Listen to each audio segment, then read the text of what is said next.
Hi, I'm Jo Huey, and this video is going to be about the different types of drinkers. So there's been, I guess in the UK anyway, there's the NHS's version of how they sort of split up different types of drinkers, although I think they've sort of changed it slightly, but it's kind of a good guide, I suppose. So I thought I'd talk about that. So I've made some notes, so I just want to make sure I cover everything off. First of all, you have got people that are social drinkers, people that just go out, have a nice time, have a few drinks, and it doesn't really, lead to getting drunk or anything like that, maybe a bit tipsy, but they kind of can have some self-control.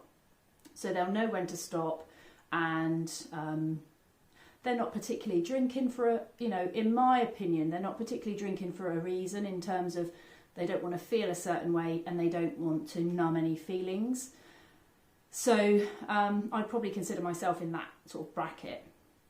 Then you've got people that tend to binge drink. So this is where you have a lot of alcohol in a short space of time, pretty much. And sometimes people can do that because they just want to get drunk.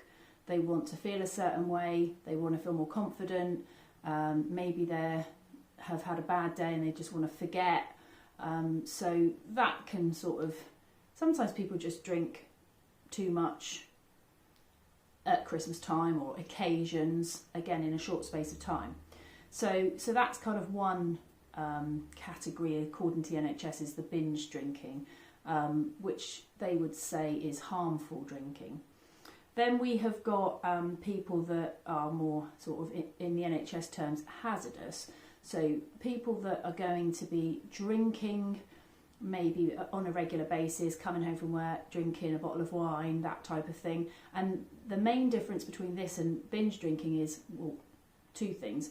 You're not cramming it all in a short space of time, but also you'll be noticing some health effects, potentially things like trouble sleeping, maybe lack of focus, concentration, maybe you'll be putting weight on, all sorts of things like that. So there will be an impact on your health.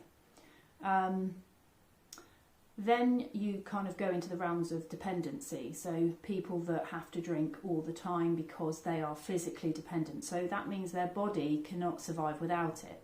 So this is people that are going to be drinking pretty much throughout the day. And sometimes they don't get much sleep, so they could be drinking 22 hours, of a day.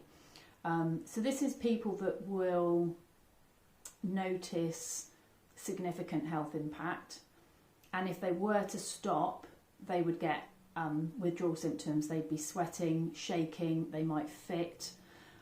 Very dangerous to stop drinking at this stage in like an immediate stop. So you can't just, if you're dependent, you can't just stop. It's quite dangerous. People that have gone through detoxes and programs numerous times know their own body, and some people have managed to cut back quite substantially and not fit, but it's a risk, and obviously that's up to the person if they want to take that risk.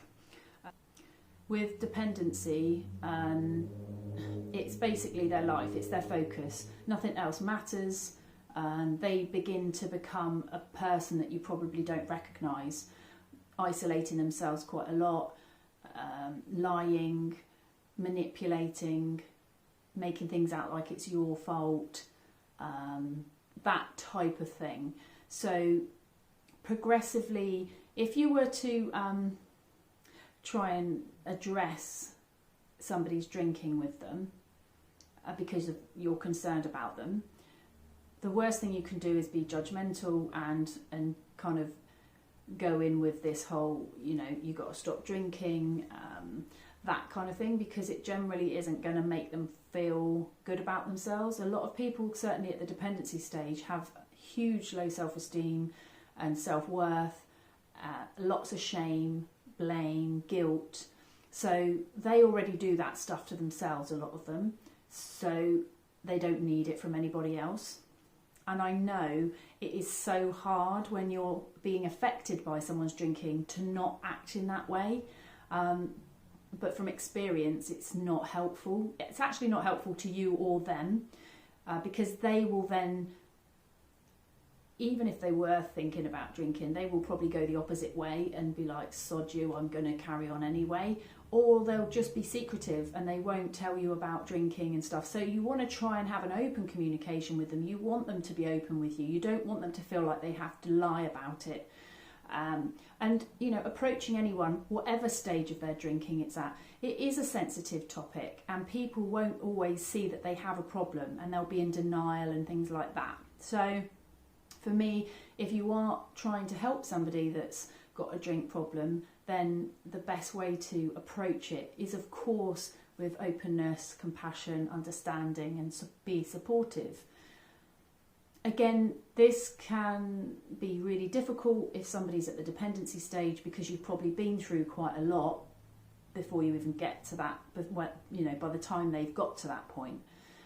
So if it's somebody that's just binge drinking and they're doing it kind of regularly, I guess it's noticing and helping them to notice the impact that it might be having on their lives, whether that's they're becoming vulnerable and putting themselves in risky situations, whether they're not able to get up for work the next day because they're really hungover, you know, stuff like that. Just showing concern would be my approach. And I think as well, think about how you would want to hear something that maybe other people don't agree with.